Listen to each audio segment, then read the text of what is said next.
झुल्दैछु म सृजना मेरो लाइफ पनि यसरी पेन्डुलम जस्तै झुलिरहेको घरि यता झुल्छु घरि यता यो गर्छु भन्छु घरि ऊ गर्छु भन्छु तर लास्टमा म त्यही ठाउँमा पुग्छु जसरी अहिले म झुलिरहेको छु सो लाइफको इभेन्ट र रियालिटी म्याच हुँदाखेरि चाहिँ यस्तो हुँदो रहेछ हाम्रो दिदीलाई चाहिँ बस्नै आएन तर म सिकाउँछु ल उहाँलाई कसरी बस्ने भनेर गाइज हेर्नु होला ए होइन प्रायलाई चाहिँ सजिलैले बस्न सकिन्छ तर कोही कोहीलाई चाहिँ अप्ठ्यारो हुन्छ है त्यही भएर कसरी बस्ने भनेर चाहिँ डेमोन्स्ट्रेसन गर्दैछ देखाउँछु ल म चाहिँ कसरी बस्छु भने पहिला यसरी ओके होइन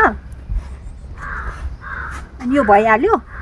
स्लोली भन्दाखेरि यस्तो गरेर यसलाई तन्काउने अनि अर्कोले पनि तन्काउ है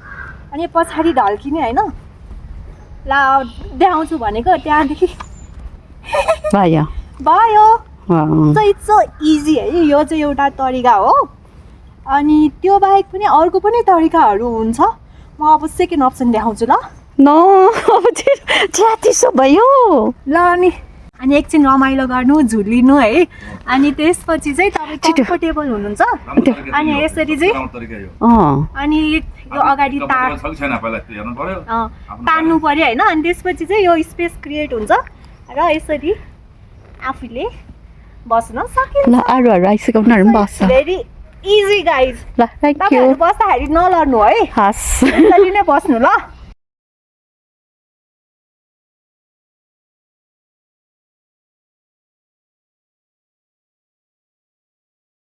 फर प्रोभाइडिङ अ स्पेस है दाइले हामीलाई सिकाउँदै हुनुहुन्छ कसरी बस्ने अरे चिया पनि त खानिदिनु भएको हो त्यही कारण कस्तो सजिलै बसिसक्नु भयो दाइ चाहिँ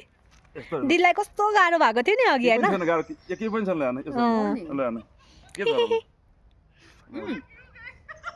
यता गर त म उता घर बस्छु सो दाइले चाहिँ कस्तो राम्रो